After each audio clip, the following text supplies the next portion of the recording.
Hi all, I would like to talk to you about a major issue we face here in the US. That issue being our lack of support for a healthy lifestyle. The American society as a whole does not put enough emphasis on behavioral health. From demanding work schedules to lack of access to places to be active, to an overabundance of fast food restaurants and processed foods, the cards are literally stacked against us.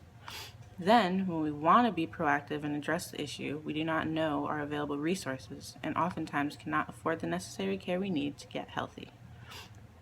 All of these issues can be seen in our country's obesity epidemic. More than a third of the American population is obese.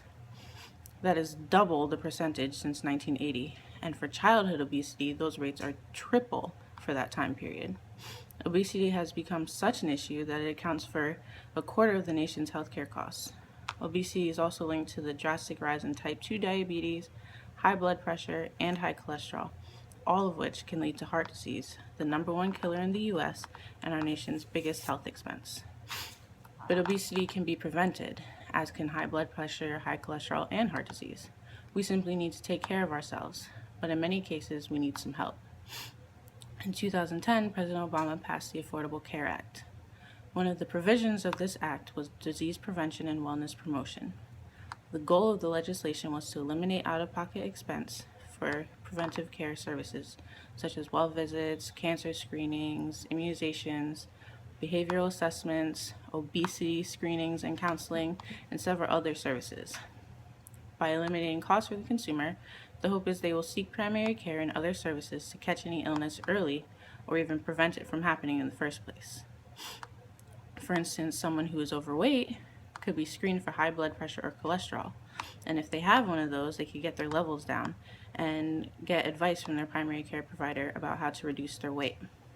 All this can be done before it leads to diabetes or heart disease. The law also promotes wellness in the workplace and communities by offering grants and incentives for behavioral health programs. The ultimate goal is to elevate wellness promotion to a national level.